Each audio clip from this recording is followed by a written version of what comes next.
Buenas noches a todas y todos los presentes. Al nombre de la Escuela Nacional de Control de la Contraloría General de la República, le damos la más cordial bienvenida a la conferencia La Potestad Disciplinaria, Administración, Instrucción y Sanción. Esta actividad académica tiene como finalidad conocer las funciones de la Secretaría Técnica y los órganos del PAC y su importancia en la lucha contra la corrupción. Antes de iniciarles, les informaremos la dinámica de participación. Durante la presentación, el público podrá realizar sus preguntas o consultas en el cuadro de preguntas y respuestas, que serán llegar a los ponentes para que se resuelvan tras la ponencia. Damos inicio a la conferencia, La potestad disciplinaria en la administración, instrucción y sanción, que estará a cargo de los señores Víctor Lizárraga Guerra y David Eduardo Cayangulo.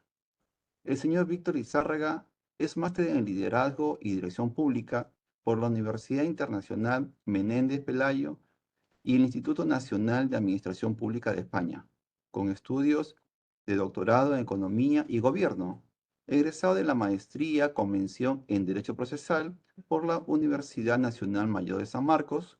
Cuenta con postítulo de Derecho Constitucional por la Pontificia Universidad Católica del Perú.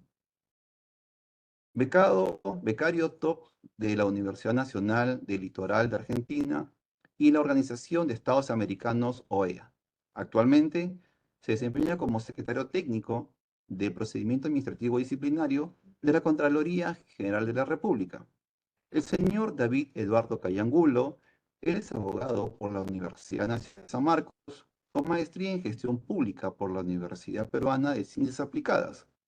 Cuenta con experiencia profesional en procedimiento administrativo disciplinario, habiendo realizado las funciones de secretario técnico de procedimientos administrativos disciplinarios del Programa Nacional Impulsa Perú, del Ministerio de Trabajo y Promoción del Empleo, así como también de la Contraloría General de la República del Perú, a quien le damos la más cordial bienvenida.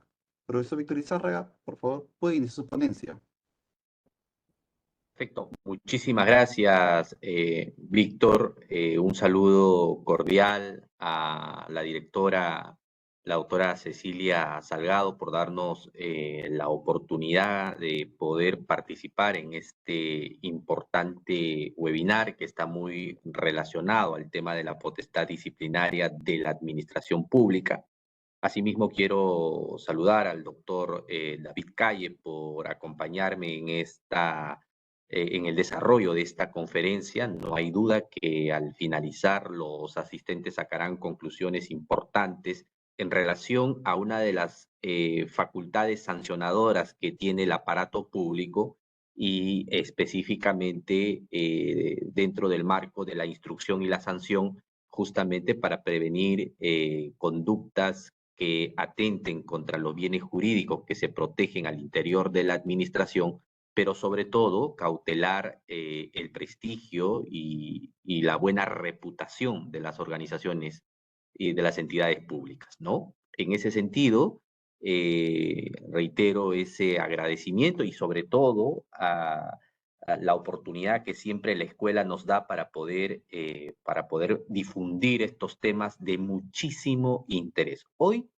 lo que pretendemos es, en principio, hacer un análisis de la situación actual del procedimiento disciplinario, identificar sus principales etapas, sus principales fases, pero también ingresar a la reflexión y a la crítica respecto a la aplicación de determinadas instituciones y categorías que rige el procedimiento disciplinario, ¿no?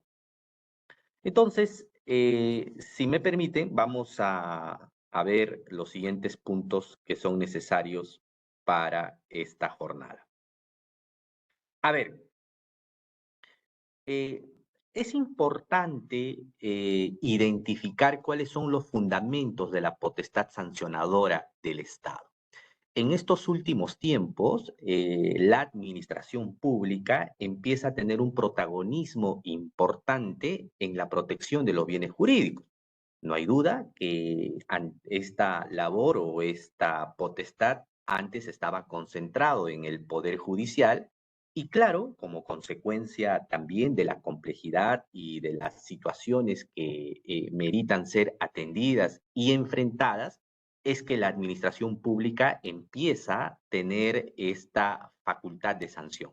En nuestro país, esta se formaliza desde la vigencia de la ley 2744, de la ley del procedimiento administrativo general, que regula un capítulo exclusivo del poder sancionador de la administración pública. Y como hemos señalado, es además una motivación en relación a otros ordenamientos jurídicos, especialmente la ley del procedimiento español del año 1992, ¿no? Ese cuerpo normativo es el principal antecedente para regular la facultad sancionadora que tiene hoy la administración pública. Y recientemente se dio una de las reformas más importantes desde la concepción misma del procedimiento sancionador en el decreto legislativo 1272. Es importante señalar que la facultad sancionadora que tiene el Estado ha venido evolucionando y sobre todo recogiendo eh, la influencia de algunos sectores, como por ejemplo en el ámbito nacional, tanto el Tribunal Constitucional como la Corte Suprema han emitido sentencias importantes que de alguna forma configuran determinados principios o determinadas reglas de esta facultad sancionadora. Y recientemente también hay un protagonismo importante de la Corte Interamericana de Derechos Humanos a través de sentencias emblemáticas, como por ejemplo el caso de Leopoldo López versus Venezuela o el de Gustavo Petro versus Colombia, esta última que ya define las autoridades de todo procedimiento disciplinario que obliga deben ser totalmente distintas y deben además tener idoneidad en el ejercicio de sus funciones. En general, el procedimiento administrativo sancionador, que es la expresión pura de la protección de los bienes jurídicos del aparato público, ha venido evolucionando de una manera muy importante con la influencia, reitero, de órganos como el Tribunal Constitucional, como la misma Corte Suprema y los tribunales internacionales. Sin embargo, y ya hablar sobre el tema del poder disciplinario de la administración pública es puntualmente desarrollar este poder que al interior de las administraciones públicas se reconoce justamente para ordenar, para disciplinar a sus servidores públicos, ¿no?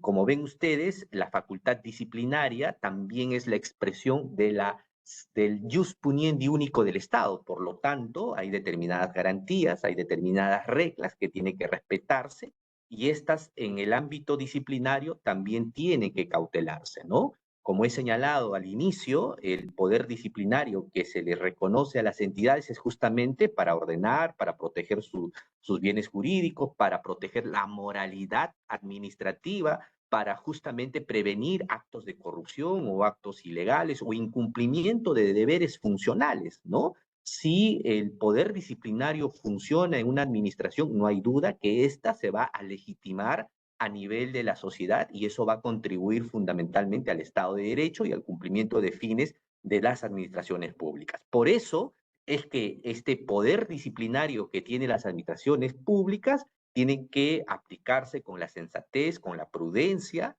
con una adecuada tipificación de las conductas y sobre todo con las cargas probatorias suficientes para poder determinar las responsabilidades en el ámbito disciplinario. En esta hay una teoría que de alguna forma está vigente, que se denomina las relaciones especiales de sujeción.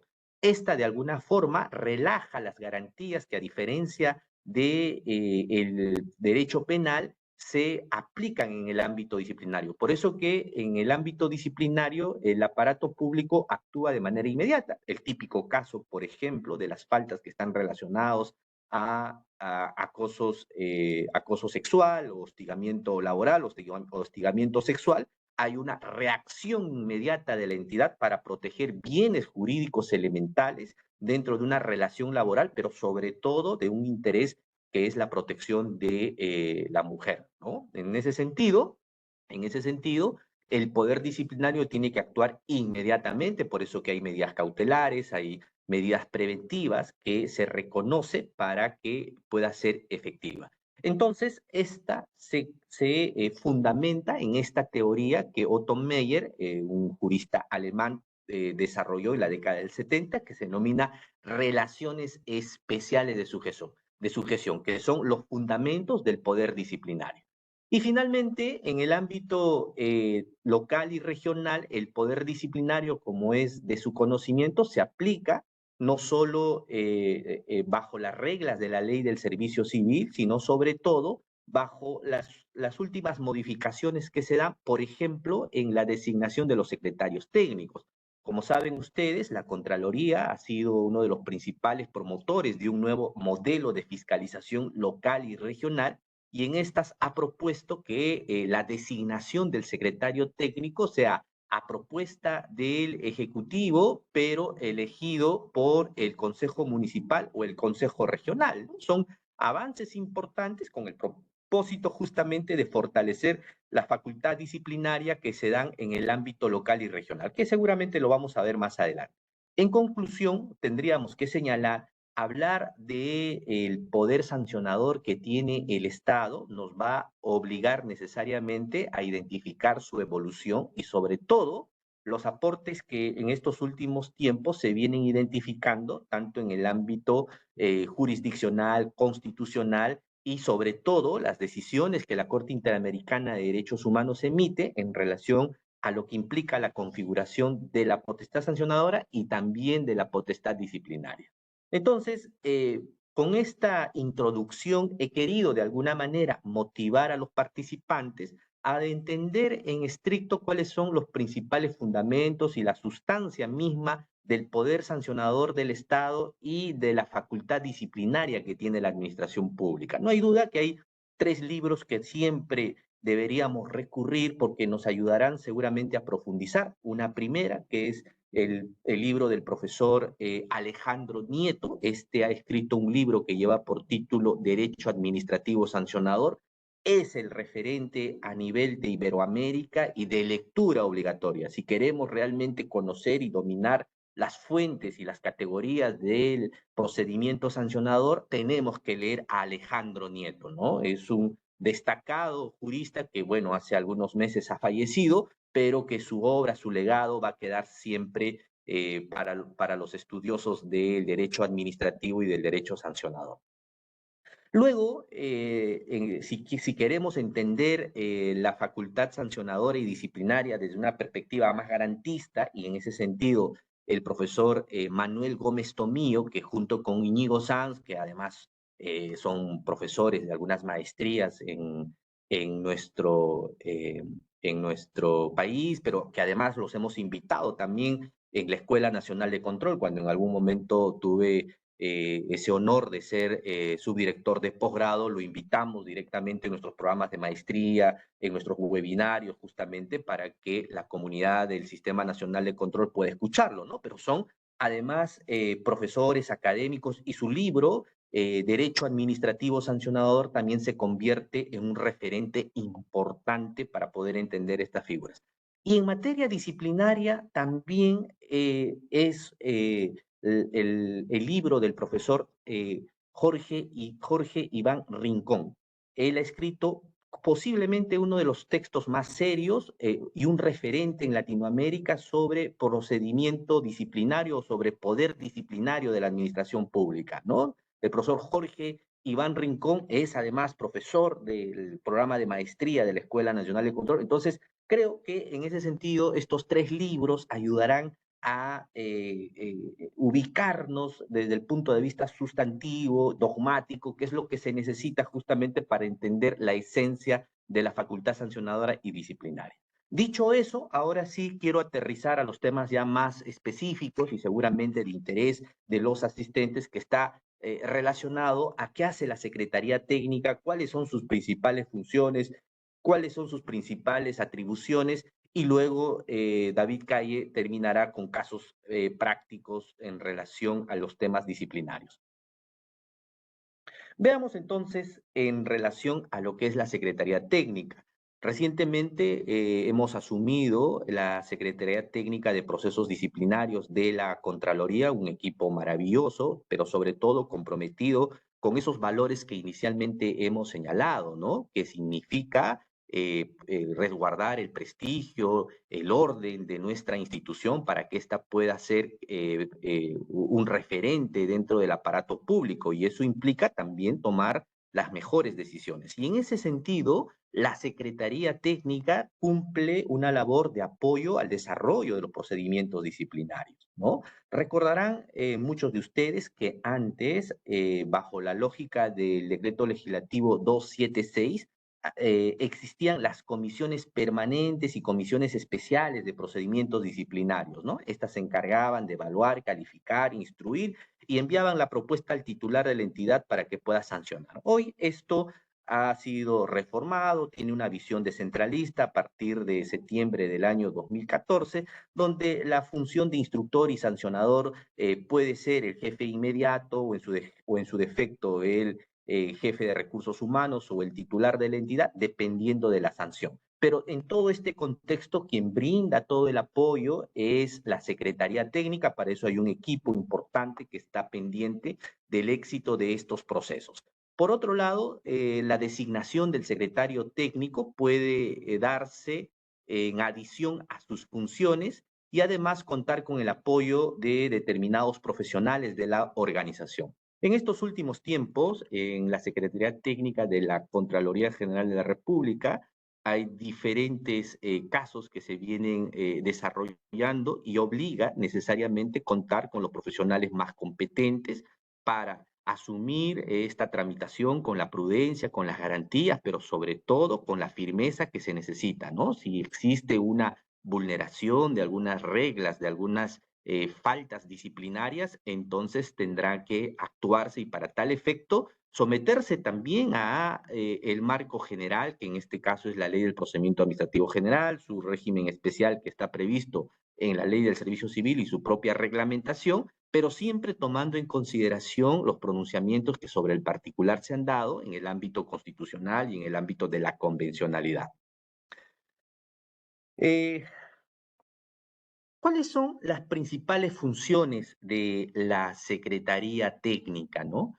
Esta recibe las denuncias y los informes de control. Aquí quiero hacer una pausa, ¿ya? Si bien es cierto, en torno a los informes de control, algunas secretarías técnicas de ministerios y gobiernos regionales pueden declarar no al lugar y por lo tanto el archivo de una identificación de responsabilidad de tipo disciplinaria, yo quiero aquí exhortar. Seguramente en el público hay profesionales que trabajan en algunas secretarías técnicas de ministerios, de gobiernos regionales, que tengan muchísimo cuidado.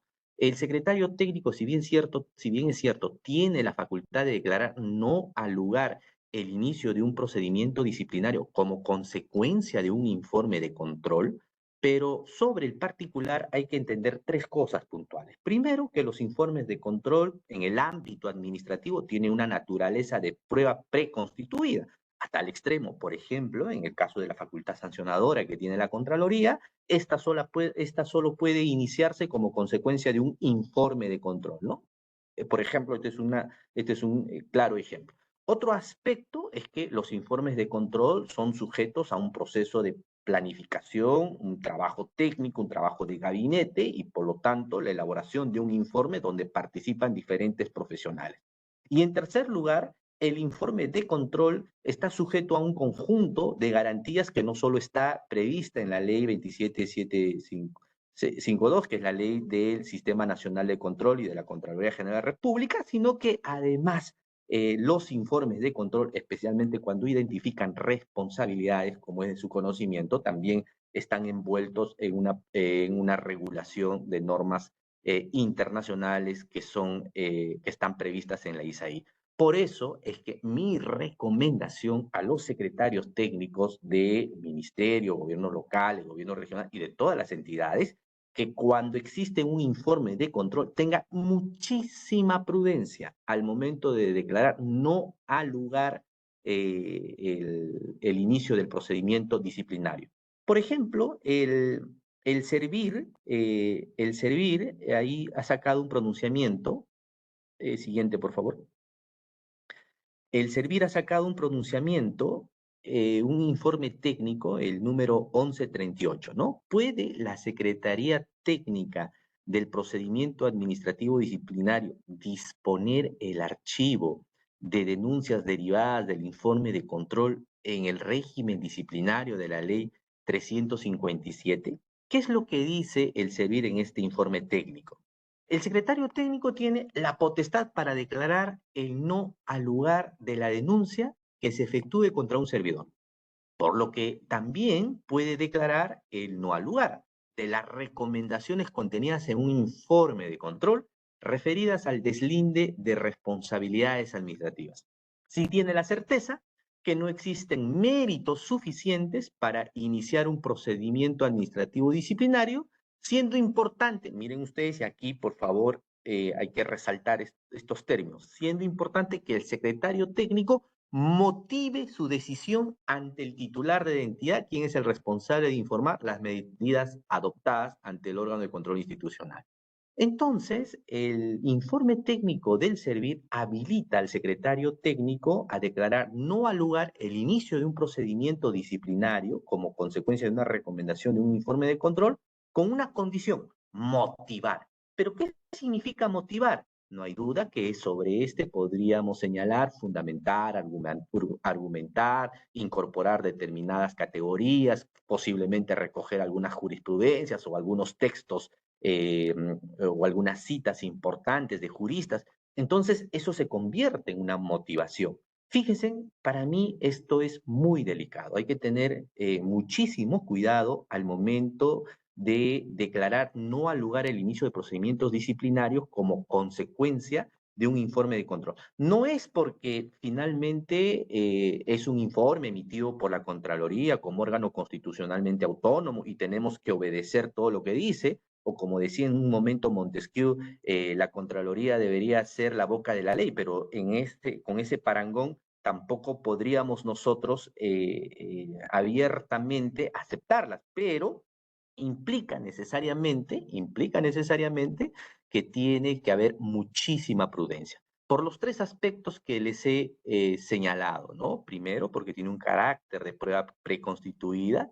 En segundo lugar, que es consecuencia de un trabajo de planificación, de organización y sobre todo un trabajo de gabinete. Y en tercer lugar, porque es un trabajo multidisciplinario que está sujeto a regulaciones no solo internas, sino también internacionales.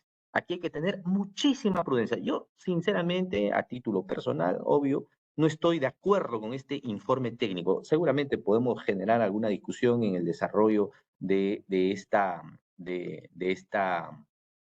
este webinario, ¿no?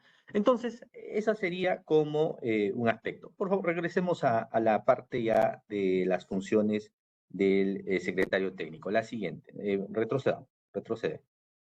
Entonces, recibe las denuncias, eh, re- recibe las denuncias y los informes de control, inicia de oficio las investigaciones, emite un informe de precalificación. Esta también es una labor muy delicada de la Secretaría Técnica. Aquí los abogados necesariamente deben conocer los elementos típicos de las faltas disciplinarias. Tiene que haber una carga probatoria importantísima. La labor del secretario técnico es como la labor de un fiscal, en este caso un fiscal administrativo, porque hace una investigación preliminar, puede recabar testimoniales, eh, eh, puede solicitar informes técnicos, solicitar información a cualquier persona natural, persona jurídica, y en ese sentido están en la obligación y en el deber de entregar la información bajo responsabilidad. Entonces hay una labor de actuación probatoria importante que se hace en la Secretaría Técnica justamente para que ese informe de precalificación tenga los fundamentos, tenga los medios probatorios, las evidencias suficientes justamente para demostrar el incumplimiento de la falta disciplinaria y una adecuada subsunción típica, ¿no? Entonces, con esto se recomienda al órgano instructor o quien hace las veces de órgano instructor para que oficialice el inicio de un procedimiento disciplinario, ¿no? Y finalmente también tramita las denuncias que recibe y brinda las respuestas a los ciudadanos. Y aquí es importante señalar que uno de los protagonistas importantes de la lucha contra la corrupción, aparte de la Contraloría, de la Fiscalía y también el Poder Judicial, son los ciudadanos. Y estos necesitan, aparte de los incentivos, necesitan tener una atención preferencial. Si el ciudadano presenta una denuncia, y si estas están acompañadas de pruebas, tenemos que convertirlo en un aliado importante en la lucha contra la corrupción al interior de las organizaciones públicas. Y es por ese motivo que hay que darle una respuesta también en relación al estado de sus denuncias, ¿no? Muy bien. Siguiente, por favor. Y ya para finalizar, hay un último informe técnico. Hay un último informe técnico que es necesario que podamos revisarlo. Siguiente. Siguiente.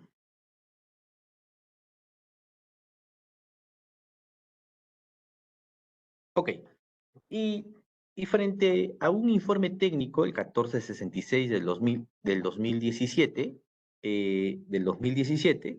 es nulo el procedimiento disciplinario tramitado por un secretario técnico designado por una autoridad distinta al titular de la entidad. Por supuesto que sí, ¿no? Aquí se configuran los elementos del acto administrativo, es necesario que sea designado por autoridad competente. Y en el caso particular, es la autoridad administrativa o el titular de la entidad o a quien delegue para que pueda designar al secretario técnico. Si es designado por un funcionario que no tiene competencia, todos sus actos, todas sus diligencias que pueda realizar son nulas, conforme ha señalado el Tribunal de Servicio Civil a través de esta resolución, la 1603 del 2016, el cual ha concluido que la tramitación de un PAT por parte de una Secretaría Técnica designada por autoridad distinta al titular de la entidad deviene una transgresión del principio de legalidad y acarrea la nulidad del procedimiento. ¿Ok? Entonces, en esta primera etapa hemos querido plantear tres cosas puntuales. Primero, hemos desarrollado los fundamentos de la potestad sancionadora y también de la facultad disciplinaria que tiene la administración pública. En segundo lugar, hemos hablado sobre la naturaleza jurídica de la Secretaría Técnica, la importancia, el rol que tiene justamente en la tramitación de estos procesos disciplinarios. Y en tercer lugar, hemos enfatizado muchísimo en relación a los informes de control y su relación con los procesos disciplinarios, ¿no? Y hemos sido firmes y contundentes en el sentido que cuando se trata un informe de control donde se identifica una potestad disciplinaria o una falta disciplinaria, el secretario técnico tiene que tomar en consideración esos tres elementos, que es prueba preconstituida para el ámbito disciplinario. En segundo lugar, es el informe de control, es consecuencia de un trabajo orgánico, sistémico al interior del Sistema Nacional de Control y está sujeto a reglas nacionales e internacionales en su elaboración. Son aspectos que se debe ponderar. No es suficiente lo que dice el servir, motivar la declaratoria de no al lugar. Eso me parece a mí muy peligroso, que tendríamos que tener muchísimo cuidado. Muy bien, ahora vamos a dar pase a David Calle. David Calle hace algunas semanas estaba a cargo de la Secretaría Técnica, desarrolló con muchísima pulcritud, con muchísima firmeza este encargo y ahora él nos va a tratar ya cosas más puntuales, concretas, cuáles son las faltas más recurrentes, cómo se configura. Adelante, David. Buenas noches. Gracias, doctor Lizárraga. Como ya estaba señalando el doctor, hemos visto las funciones que realiza el secretario técnico en concreto, la importancia que tiene en la evaluación previa a un inicio de un procedimiento disciplinario, dando cabida a la emisión del informe de precalificación que podría recomendar o no iniciar el respectivo procedimiento disciplinario. Entonces, teniendo en consideración todo este contexto que tenemos, siempre llega a la pregunta: ¿es el secretario técnico una autoridad del procedimiento administrativo disciplinario? En estricto, la norma ha señalado que las únicas autoridades del procedimiento disciplinario es el jefe inmediato, el jefe de recursos humanos, el titular de la entidad y el Tribunal de Servicio Civil. Más han considerado al secretario técnico como un colaborador, por decirlo así, que apoya en la evaluación a los órganos instructores. Sus informes no son vinculantes y determina recomendar el inicio del procedimiento disciplinario o, en su defecto, disponer no al lugar a trámite. Pero siempre deja la duda, ¿realmente el secretario técnico no tiene una capacidad de decisión? Cuando emite un informe de no al lugar a trámite, ¿no acaso está dando por cierre el procedimiento, no da cabida a que se pueda iniciar un procedimiento disciplinario en tanto que él ya ha determinado que de la evaluación realizada, de la recopilación efectuada, no existen elementos suficientes para iniciar un procedimiento disciplinario y determina el archivo de la denuncia o del reporte? Entonces, allí el secretario técnico no tiene, su decisión no es vinculante realmente.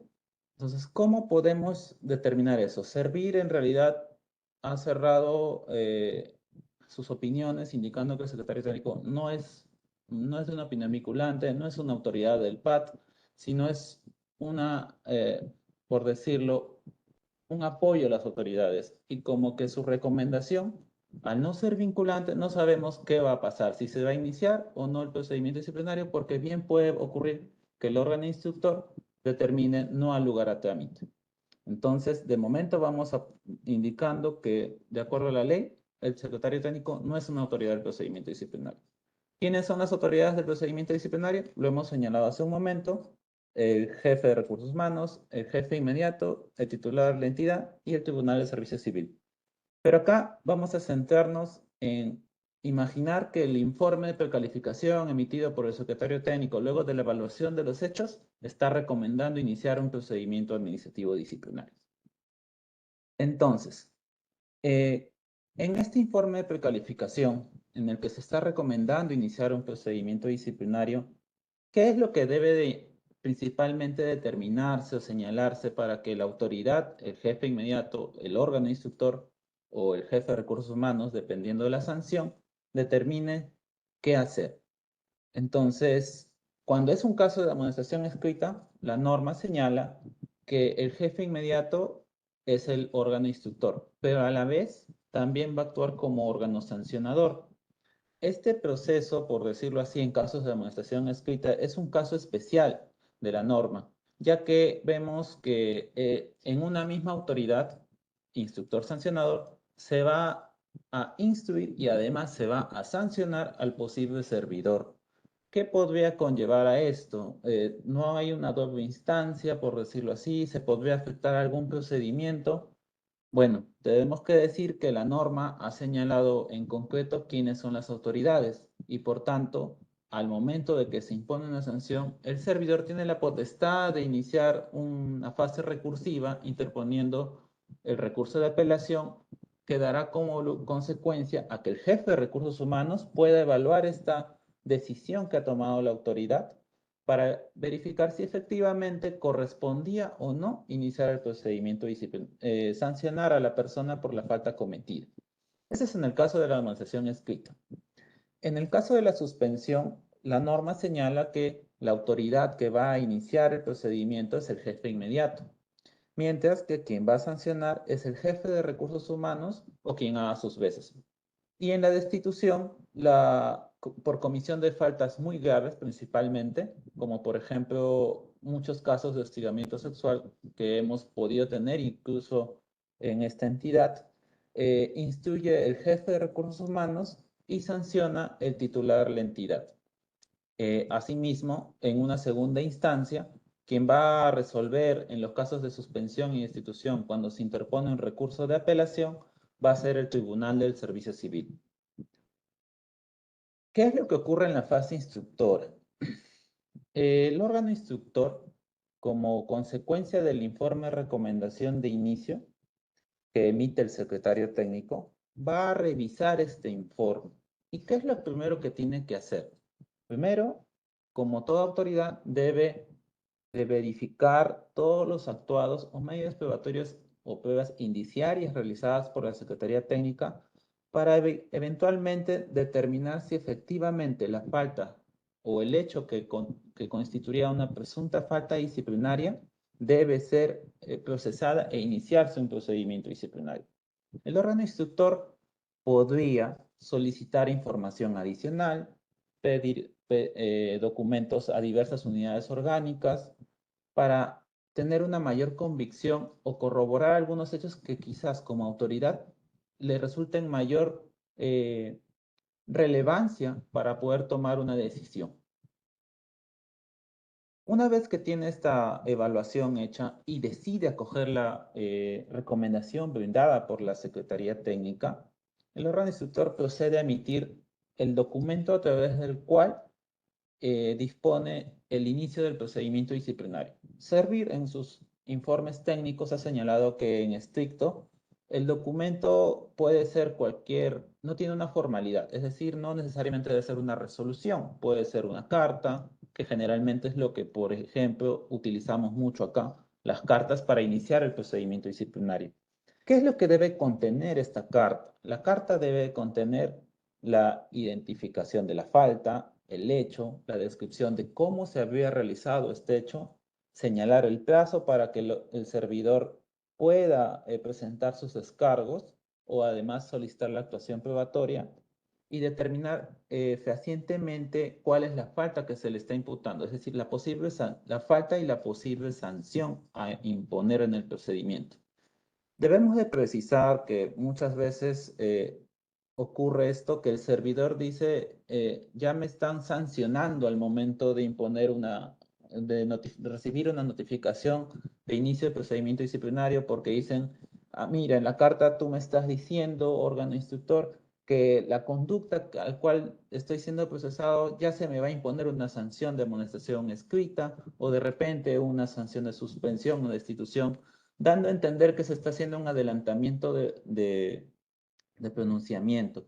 No obstante, es preciso alegar e indicar también que con el acto de notificación de inicio lo que se está haciendo es comunicar al servidor la posible sanción que le podría incurrir por el hecho que es objeto de procedimiento. Mas no quiere decir que se le esté ya imponiendo una sanción, porque no todo procedimiento disciplinario que sea iniciado va a determinar definitivamente en una sanción, porque podrían existir situaciones probatorias, obviamente, que determinen que la falta imputada no se ha materializado o existe una insuficiencia probatoria, ¿no? Eso es lo que va a actuar a buena cuenta el órgano instructor. Por eso, una vez notificado el acto de inicio, se le concede el plazo de 5 días hábiles para que el servidor presente sus descargos y posteriormente a estos descargos el órgano instructor pueda hacer diversas actuaciones necesarias que le permitan generar convicción a efectos de recomendar en los casos de suspensión e institución principalmente al órgano sancionador, imponer una sanción o de repente recomendar el archivo del procedimiento. Esta etapa principalmente culmina con la emisión del informe de órgano instructor. Este informe contiene la recomendación del órgano instructor como ya lo hemos señalado.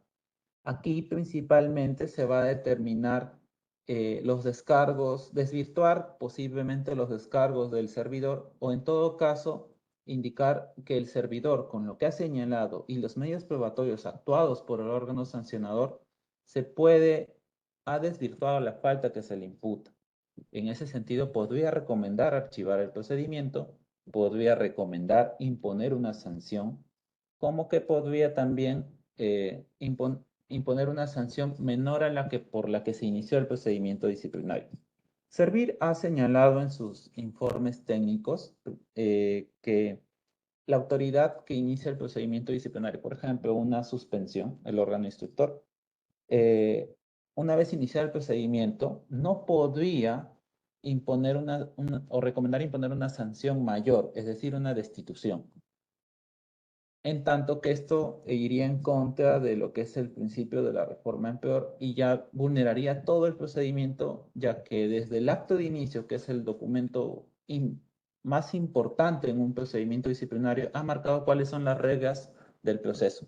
Yo te voy a procesar por una sanción por una falta que constituye una presunta una sanción de suspensión o destitución, y por tanto, es el marco que yo tengo. Yo te puedo poner los 365 días, como te puedo imponer un día o de repente una amonestación escrita, que también puede llegar a pasar en mérito a los criterios de graduación que puedan evaluar las autoridades del procedimiento, principalmente más al órgano sancionador, ya que es esta la autoridad que va a identificar y determinar la sanción final a imponer o la decisión final, por decirlo así.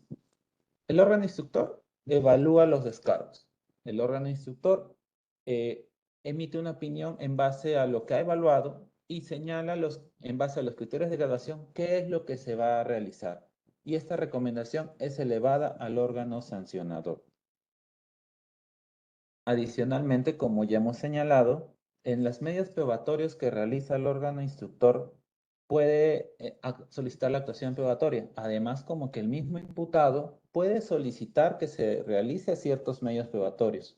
Hemos tenido algunos casos en los que los administrados, o bueno, los servidores que están envueltos en un procedimiento disciplinario, suelen solicitar la actuación de medios probatorios. Y ahí viene la duda, todo lo que pide, o la incógnita, mejor dicho, todo lo que pide el servidor debe ser actuado.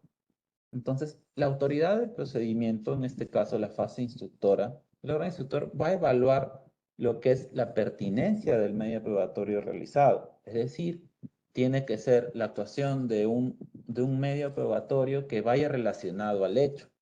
Tiene que ser útil, es decir, que esclarezcan los hechos que nos permitan dilucidar el hecho objeto del procedimiento. Debe ser oportuno.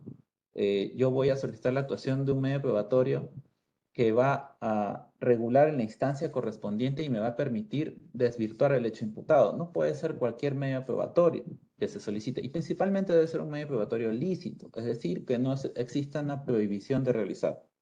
Por ejemplo, ¿qué pasaría si yo tengo en un procedimiento disciplinario por un tema de hostigamiento sexual, el servidor imputado diga, bueno, solicito que se actúe en los medios probatorios la citación a personal distinto a la oficina?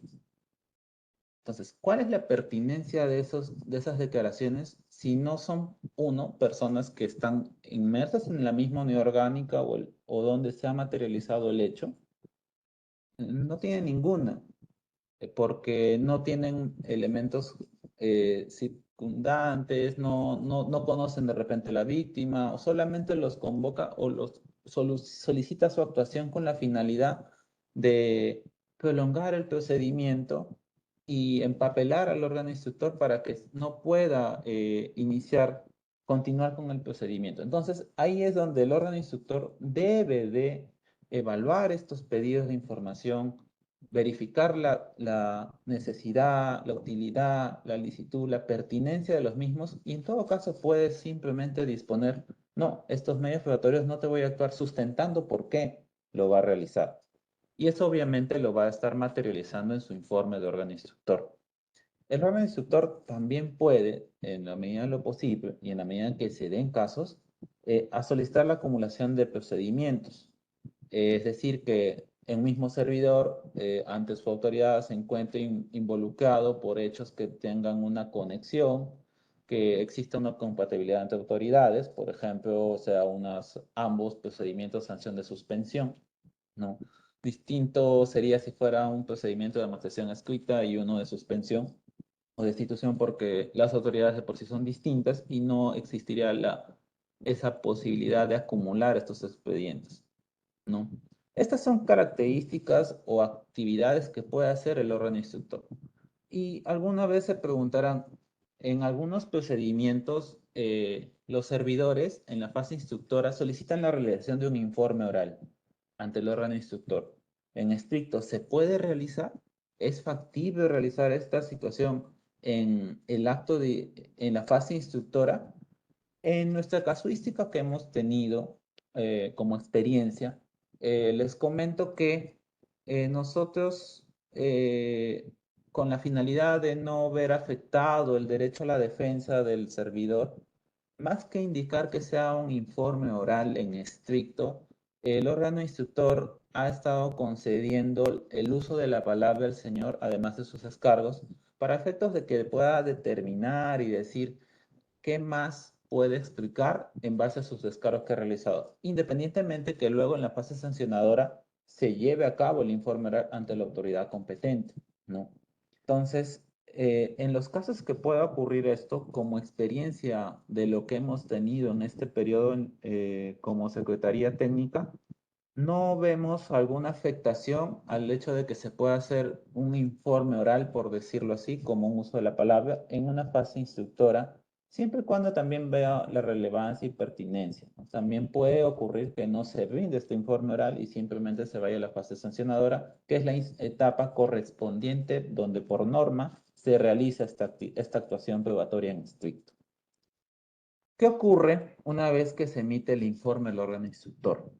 Pues bien, empieza, una vez recibido el informe por el órgano sancionador, da fase o inicio a la segunda instancia, por decirlo así, de este procedimiento disciplinario, que es la fase sancionadora, a cargo de, bien sea el jefe de recursos humanos en los casos de suspensión, o bien sea al titular de la entidad en los casos de destitución. Entonces, el órgano instructor, sancionador, tiene como competencia notificar al administrado del informe del órgano instructor a efectos de que él pueda ejercer su derecho de defensa a través del informe oral correspondiente. El servidor solicita el informe oral, el órgano sancionador fija una fecha para realizar el informe oral, se lleva a cabo este informe oral. El órgano sancionador podría solicitar la actuación de alguna prueba necesaria, sí lo puede hacer porque está dentro del marco de sus funciones y es muchas veces importante realizar una actuación probatoria previa a la emisión de la resolución final que va a concluir el procedimiento disciplinario. Es verdad también que muchas veces la Secretaría Técnica, al momento de hacer la evaluación de los hechos, suele prácticamente actuar casi todos los medios probatorios necesarios que van a sustentar, obviamente, la imputación y también le va a dar viabilidad a que las autoridades del procedimiento tengan que hacer una mínima actuación probatoria, salvo que el administrado señale durante el procedimiento algún hecho relacionado, algún hecho nuevo o solicite la actuación de un medio probatorio adicional. Ahí es que el instructor o el órgano sancionador ven de hacer una actuación previa o necesaria. Al menos de esa manera, en nuestra experiencia que hemos tenido, hemos estado trabajándolo de esa manera. Cabe resaltar que para el secretario técnico, al momento de emitir su informe, por ejemplo, le bastan con meros indicios. Indicios de una posible comisión de una falta, ¿no? Pero a veces ahí viene la pregunta, ¿qué pasa si es solamente el dicho de una persona que podría ser falso, que podría no ser verdad? Voy a iniciar el procedimiento administrativo disciplinario, actuar todo el ius puniendi de la administración pública, por decirlo así, para sancionar al servidor por algo que quizás no esté en el marco configurado como falta, de repente no hay medios probatorios. Es por eso que es vital y trascendental las actividades y las funciones que realiza la Secretaría Técnica para poner un filtro a ese tipo de denuncias, ¿no? Y efectivamente que se materialice y se inicie un procedimiento disciplinario aquellos actos que realmente constituyen una gravedad, una afectación a los bienes jurídicos y que realmente deben de ser sancionados.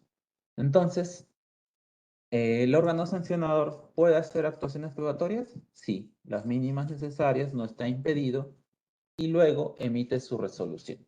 Esta resolución, por lo general, sí ya tiene un formato constituido de propiamente resolución, en el cual se va a señalar los fundamentos de la decisión, se va a evaluar los hechos, se va a evaluar los medios probatorios realizados y se va a determinar, bajo los criterios de graduación señalados en la ley, cuál es la sanción que se va a imponer. El órgano instructor me puede a mí recomendar, por ejemplo, imponer una destitución, en el caso que obviamente se haya iniciado por destitución, pero se evalúan los medios probatorios. El órgano sancionador podría tener un criterio distinto y evidentemente motivando esa decisión, se puede apartar de la decisión de destitución, por ejemplo, e imponer una sanción menor, una suspensión, una amonestación escrita o de repente hasta incluso archivar el procedimiento.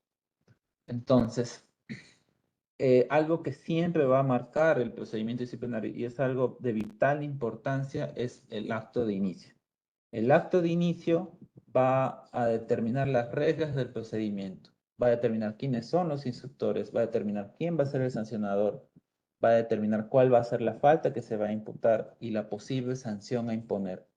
Y todas las autoridades que sean involucradas en este procedimiento pueden realizar los medios probatorios necesarios dentro del marco de la legalidad para efectos de determinar o no si se va a concluir con una sanción o de repente con el archivo de la investigación. Esta es, a grosso modo, las actividades que realizan las autoridades del procedimiento cuando es una fase instructora y una fase sancionadora. Evidentemente, aquí no acaba el procedimiento disciplinario, ahí empieza una segunda instancia, que es a través de los recursos impugnatorios que puedan interponer los servidores. En los casos de amonestación escrita, como indicamos, va a corresponder a la autoridad, al jefe de recursos humanos, quien es la autoridad del procedimiento que va a resolver este recurso.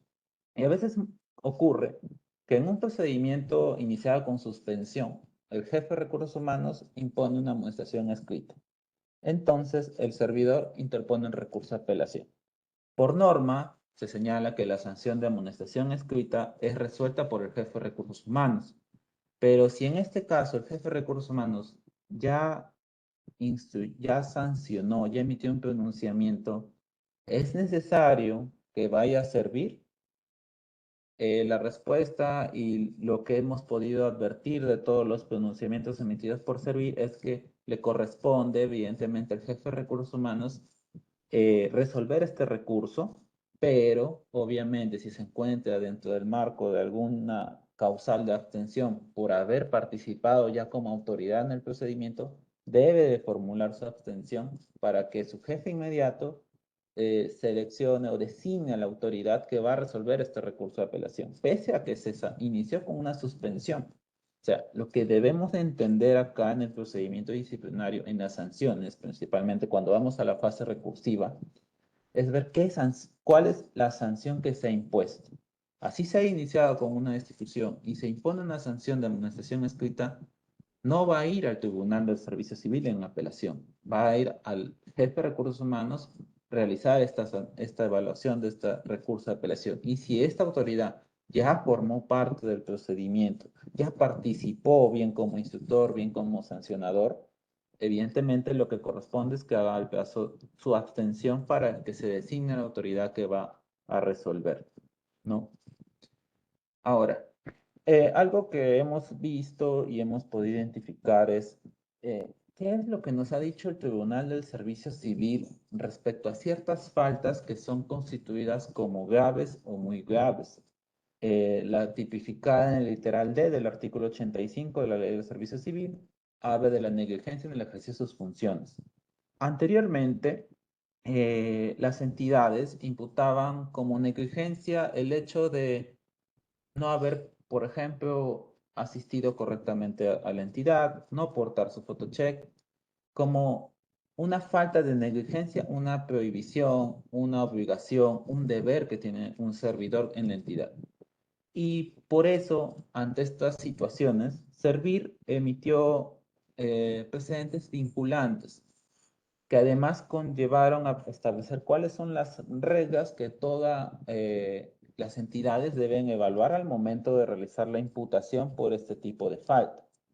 Para empezar, ¿qué es la negligencia? O sea, la negligencia está señalado de manera negativa en lo que señala este precedente vinculante, el 1 de 2019, que es la manera descuidada, inoportuna, defectuosa, insuficiente, sin dedicación, sin interés, ausencia de esmero, en la que un servidor realiza sus funciones que le corresponden en el marco de las normas internas de la entidad.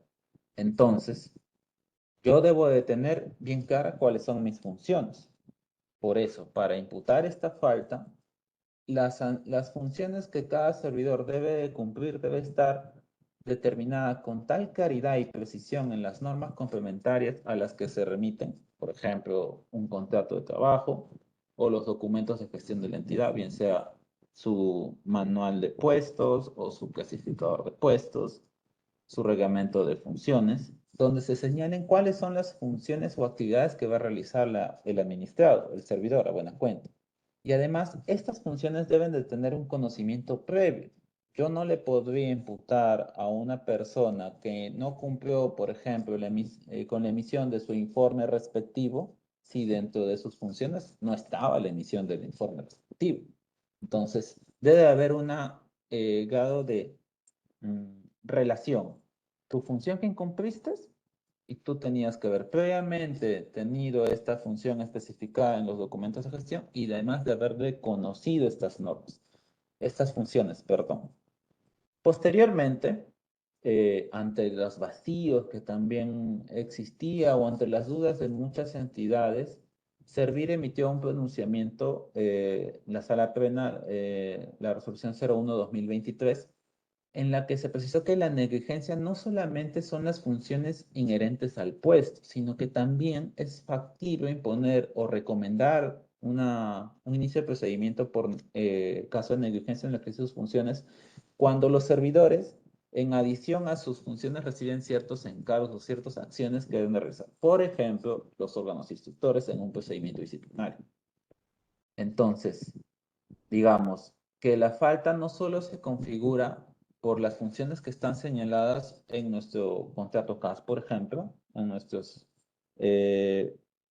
funciones inherentes al puesto, sino también en aquellas que pueden ser adicionales. Cuando eres miembro de un comité de selección, por ejemplo, se te asignan ciertas atribuciones generales por la comisión de comité, es decir, funciones de la ley de contrataciones, ¿no? Entonces, si por ejemplo en ese interín que tienes actuando en el marco de función como comité, incurres en alguna deficiencia, haces mal o haces pero no tan bien tu trabajo, se podría imputarte como falta disciplinaria la falta de negligencia, ¿no? Y por tanto iniciarte un posible procedimiento disciplinario. Otra falta que el tribunal ha visto a bien de hacer una evaluación es la falta de incumplimiento de horario y jornada de trabajo. La resolución de Sala Plena 2-2022 ha precisado a buena cuenta que la jornada laboral debe ser entendida como el tiempo efectivo que el servidor se encuentra a disposición y que el horario de trabajo son los límites dentro de los cuales el servidor realiza sus funciones. Es decir, por ejemplo, en una entidad donde el horario de trabajo es de 8 a 5, la jornada de trabajo está dentro de ese marco de espacio de tiempo, obviamente con el respectivo horario de refrigerio. Y Servir en esta resolución, o mejor dicho, el tribunal, señala que todo incumplimiento de horario acarrea también como consecuencia el incumplimiento de la jornada. Yo incumplo la jornada, incumplo el horario de trabajo. E incumplo el horario de trabajo, incumplo la jornada, ¿no? Entonces, básicamente esta falta disciplinaria se configura en los siguientes casos. Cuando hay un servidor que no que registra su asistencia pasado el horario de ingreso, es decir, cuando ingresa tarde. Tu horario es de 8 de la mañana y llegas 8:02, 8:03, 8:05 y más. A partir de ahí ya incumpliste el horario de trabajo. Pero dirán, pero yo me quedo más tiempo. Pero es que ese trabajo ya no está dentro del marco del horario, puede ser considerado como un trabajo en sobretiempo, y en algunas instituciones, por ejemplo, esa solicitud de trabajo en sobretiempo tiene que estar debidamente aprobada. Entonces, ya se ha tipificado o se ha señalado, por decirlo así, que las tardanzas constituyen una forma de incumplimiento al horario y la jornada de trabajo. Igual ocurre cuando te retiras antes de la entidad del horario de trabajo. O sea, en muchas ocasiones ha pasado que algunos servidores ya están haciendo cola antes de salir, antes de que sea las 5:30, por ejemplo, o 5 de la tarde. y esperan en el momento y marcan. O hay alguno que dice, bueno, ya no falta nada, un minuto, marco y me voy. Ahí estás incumpliendo el horario de salida, el horario de jornada de trabajo, porque estás yendo antes de la entidad. Otra forma en la que se configura esta falta es cuando se ausenta de la entidad durante su jornada de trabajo. En muchas instituciones está permitido que el servidor tenga algunos permisos personales con su debida papeleta de aprobación. Entonces, ¿qué pasa cuando el servidor está dentro de su jornada de trabajo, su horario de trabajo, y de repente desapareció? No se sabe dónde está, se fue a comprar, se fue por hacer un tema personal, se fue a hacer los víveres de casa y luego regresa. Entonces, ahí hay una ausencia en la entidad durante su jornada de trabajo. Entonces, ahí también se configura esta falta disciplinaria. Otro supuesto en la cual Servir ha señalado que se materializa este incumplimiento es cuando incumple su jornada diaria o semanal, que va mucho de la mano con las inasistencias injustificadas. ¿Por qué? La falta de inasistencias injustificadas, como lo vamos a ver más adelante, o bueno, mejor dicho, en este preciso momento, se materializa cuando el servidor inasiste o no viene a trabajar a una institución por más de 4 días consecutivos en un periodo de 30 días calendarios, por más de 6 días no consecutivos en un periodo de 30 días calendarios, o 16 días no consecutivos en un periodo de 180 días calendarios. Entonces siempre llega al vacío y dice, ¿y qué pasa con aquellas personas que faltan un día? Faltan 2, o faltan 3, o faltan 5 no consecutivos, o 15 no consecutivos. ¿Qué pasa ahí? ¿Es una sanción que queda impune? ¿No se materializa? O sea, el servidor normal, no pasa nada. Y por eso es que Servir en este precedente vinculante da cabida o da a entender que en aquellos casos donde un servidor falta por el plazo menor a lo ya señalado en esta norma, es factible que esa falta constituya un incumplimiento de horario y jornada de trabajo. Por eso, una forma de configurar esta falta disciplinaria que estuvimos conversando hace un momento es cuando se incumple su jornada laboral diaria o semanal. Entonces, ¿cómo no incumple la jornada semanal? Por ejemplo, a la semana se tiene que elaborar 48 horas, 40, 48 horas como máximo. Si tú laboras 35 horas, has incumplido tu jornada semanal. ¿Por qué? Porque de repente no fuiste 2 días, saliste antes de tu trabajo, y todas esas situaciones conllevan a poder tipificar o poder subsumir estos hechos en alguna de estas faltas. Y ya con este precedente Servir da cabida a que ese vacío normativo que podría haber existido sea llenado a través de que la entidad va a evaluar qué falta te impongo. Si no configura ninguna de las inasistencias justificadas, pues puedo ir a lo que es el incumplimiento del horario de jornada. Pero quizás algunas entidades ya lo estuvieron haciendo sin que salga este precedente o esta interpretación de la norma, ¿no? Porque no sería factible de que haya, como hemos tenido casos y ha habido casos en muchas instituciones, que los servidores dicen, ya, si la falta dice 3 días consecutivos, en más de 3 días, falto 3 días. No me va a pasar nada. Falto 5 días no consecutivos. Es más, algunos hasta sacan su calendario y empiezan a contar, porque ha pasado. O sea, ya saben algunos servidores cómo es la falta y han estado haciendo ese cálculo para ver cuánto tiempo pueden faltar y no van a tener un procedimiento, más que su descuento, que eso es un tema aparte en realidad. Entonces, esto es algo que se debe de evaluar y ahora con estos alcances que ha dado el tribunal nos permite hacer una adecuada subsunción de la norma. Pero también Servir ha indicado en qué casos la inasistencia injustificada no se configura. Por ejemplo, cuando no registra el horario de ingreso ni salida pese a haber asistido. Puede ocurrir en algunos casos que tu reloj de marcación, tú pasas tu huella digital o tu photocheck y de repente no lo lee. Pero en estricto tú has estado emitiendo documentos, has estado asistiendo a reuniones. Entonces, ¿cómo se te podría imputar en ese caso inasistencia injustificada? No has estado en la oficina, has estado haciendo labores, entonces es jurídicamente imposible que se te pueda imputar esta falta. Igual caso es cuando no se permite ingresar su marcación, o sea, por algún defecto o porque de repente la persona de seguridad ha cambiado y dice, no, bueno, no te puedo dejar ingresar porque no estás en mi lista por algún error.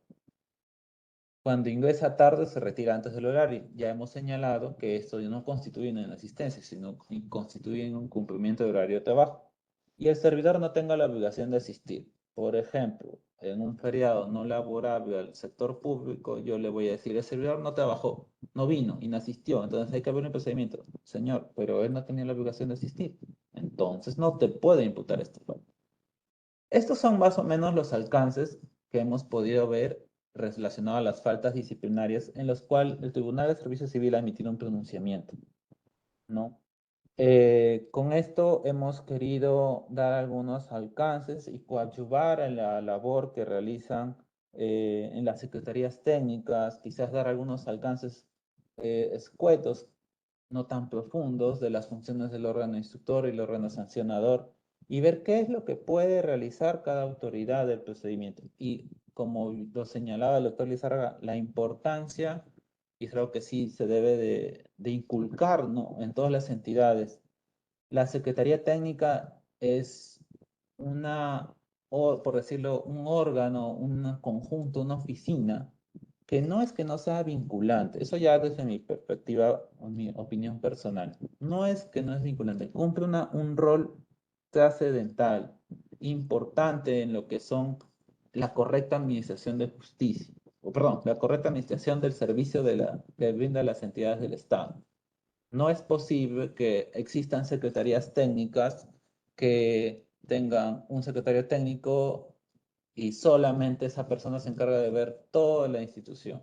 Que haya 100 personas, 100 expedientes, los expedientes prescriban y que no se dé el apoyo a las secretarías técnicas con el personal o que estén dejados de lado y que sigan prescribiendo y que den un grado de impunidad, porque eso también genera que los administrados, o sea, las personas de afuera, vean que hay servidores que de repente hacen una actuación indebida y, bueno, como el secretario técnico no tiene apoyo, simplemente se deja prescribir, se queda en el limbo esta denuncia y no llega a un buen acuerdo, a un buen puerto. Entonces, es un modo de reflexión para que se dé una mayor fuerza, se potencialice a las secretarías técnicas, se dote del personal necesario para que se pueda hacer ese trabajo que es trascendental, importante y que coadyuva mucho a que las entidades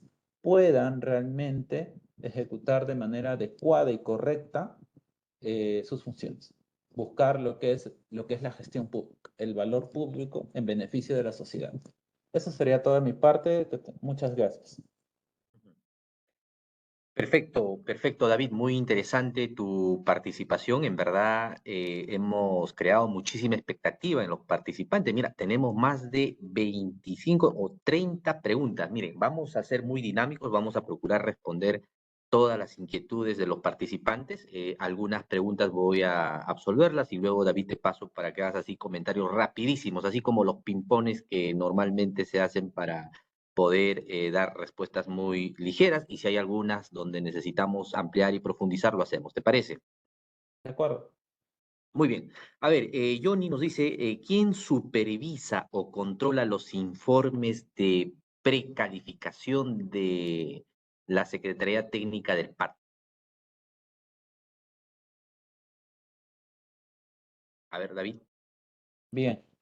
Bueno, en estricto, el secretario técnico le rinde cuentas de las acciones o del estado situacional de los expedientes al jefe de recursos humanos o quien haga sus veces en la entidad. Tiene como obligación, por lo que dispone la directiva del PAT, emitir un informe semestral en el cual se establezca el estado situacional de las investigaciones en curso y además de los procedimientos que están en trámite.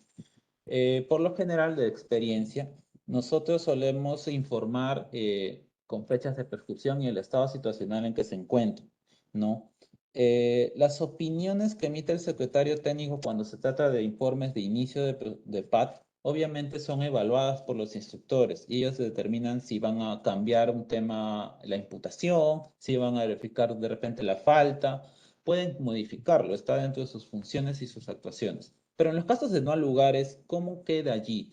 Servir ha señalado que evidentemente, si por ejemplo llega un secretario técnico nuevo y tiene una evaluación distinta, podría reaperturar el expediente y recomendar iniciar un procedimiento disciplinario, ¿no? Pero a instancia de parte así, si un administrado ha presentado una denuncia, el secretario técnico le notifica no al lugar a trámite y el administrado presenta un recurso de apelación, este no procede por dos tipos. Para empezar, el administrado no es parte del procedimiento, por tanto, su recurso no va a llevar a ningún puerto. Y dos, en tanto que estas decisiones no son recurribles, por decirlo así.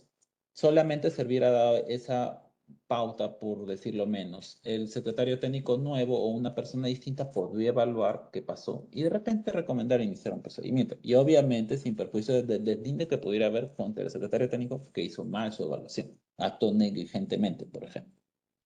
Ujú. Muchísimas gracias, David. Marlene Mamani nos dice, el miembro del comité de recepción de obra con vínculo contractual por servicios no personales se le atribuirá responsabilidad para determinar irregularidades en la recepción de la obra. ¿Le corresponde un PAD o un PAS? No, definitivamente en este caso es un PAS, ¿no? Porque el PAD solo rige para aquellos que tienen vinculación de tipo laboral.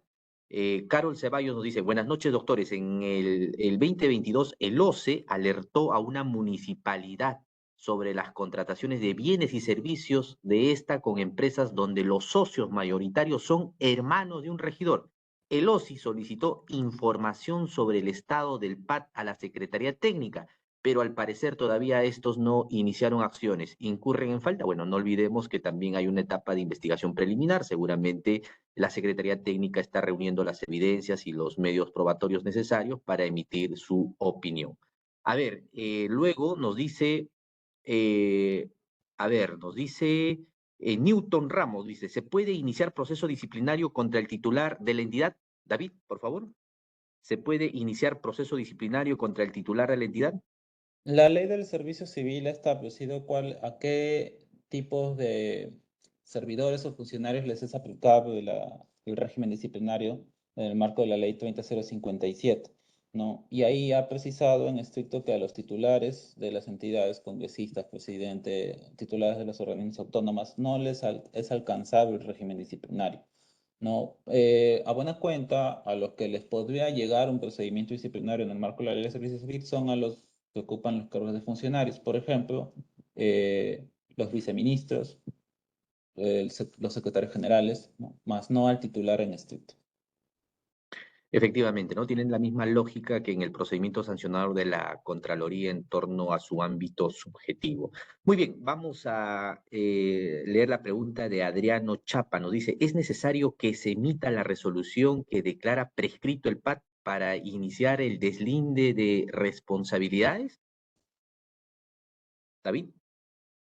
Bien, bueno, en el tema de la prescripción, la norma o la directiva del PAD señala que, digamos, ya hay un procedimiento iniciado.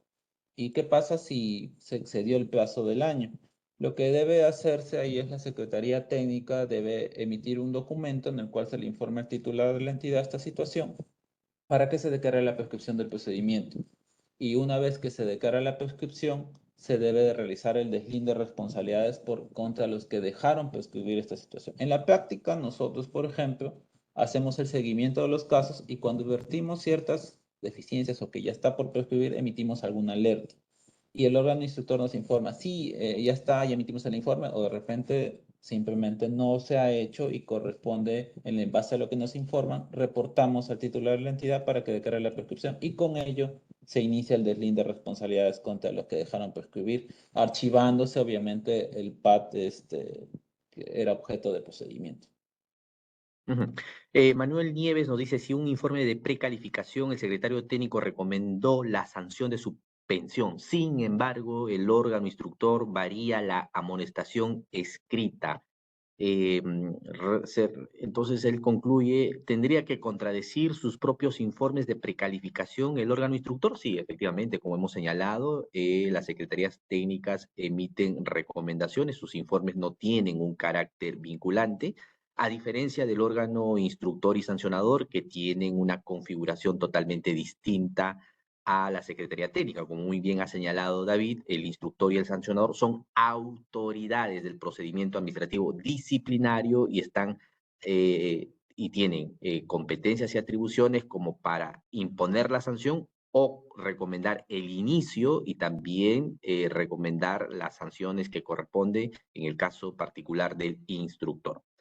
Eh, Floyd Pineda nos dice, consulta, ¿puedo usar el sistema de notificación electrónica Casillas EGR para comunicar el inicio de un PAT a un ex servidor de la Contraloría o es exclusivo para el PAT? Bueno, en este caso, los alcances de esta casilla electrónica se da fundamentalmente para los procedimientos sancionadores a cargo de la Contraloría, no se aplica para los procedimientos administrativos disciplinarios.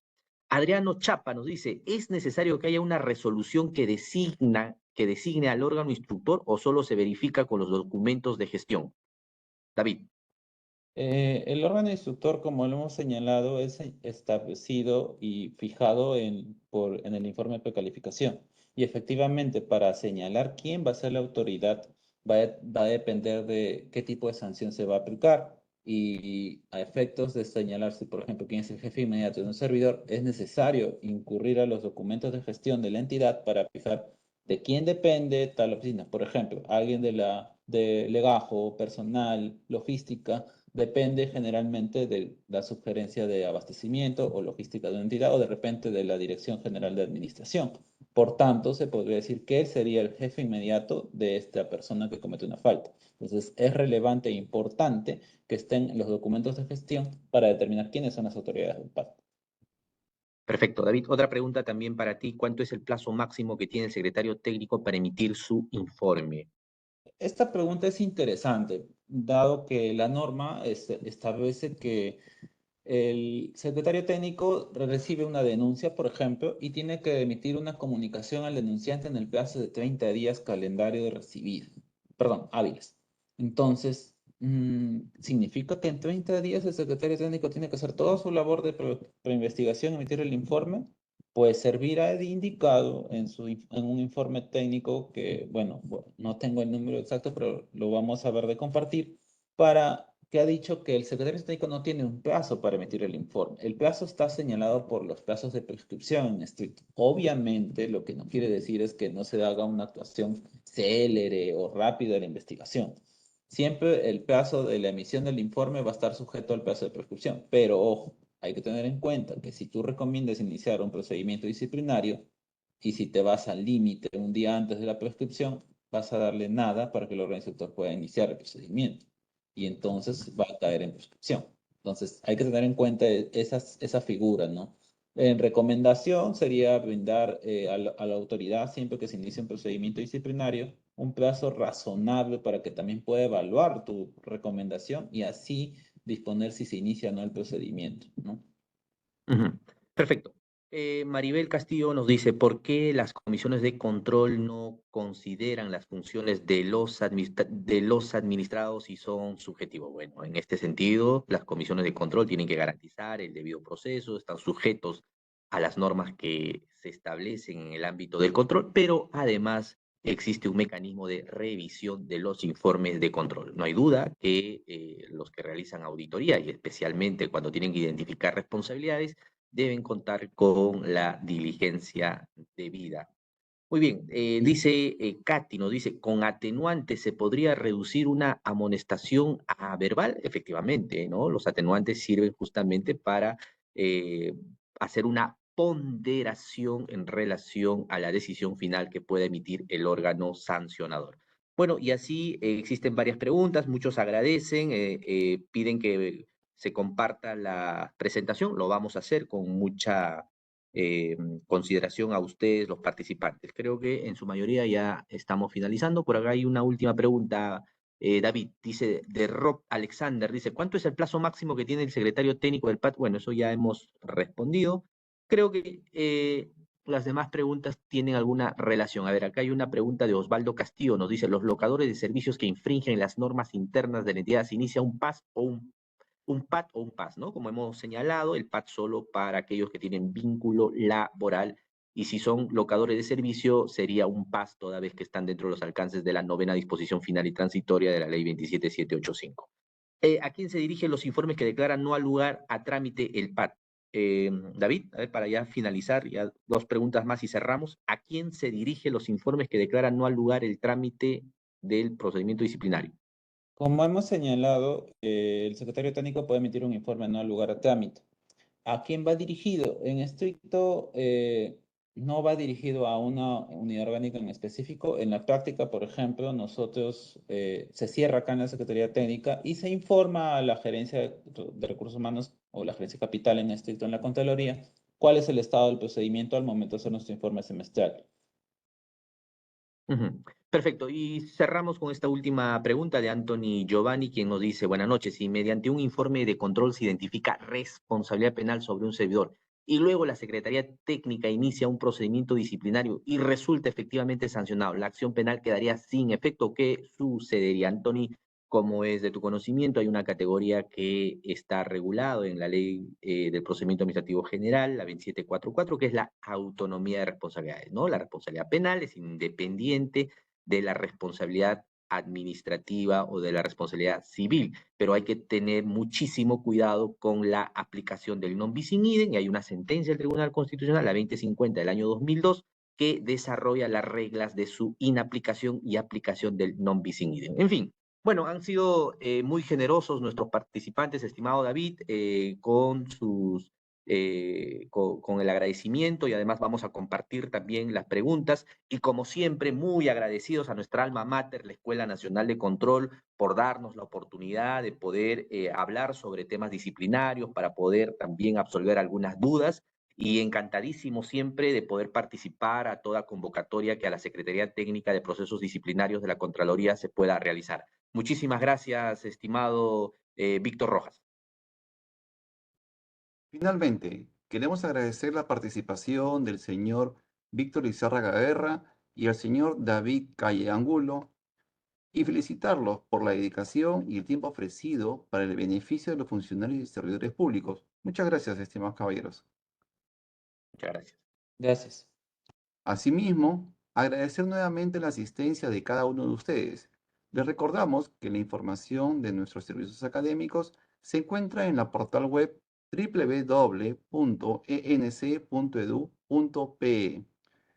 La actividad académica ha concluido. Buenas noches con todas y todos los presentes. Muchas gracias.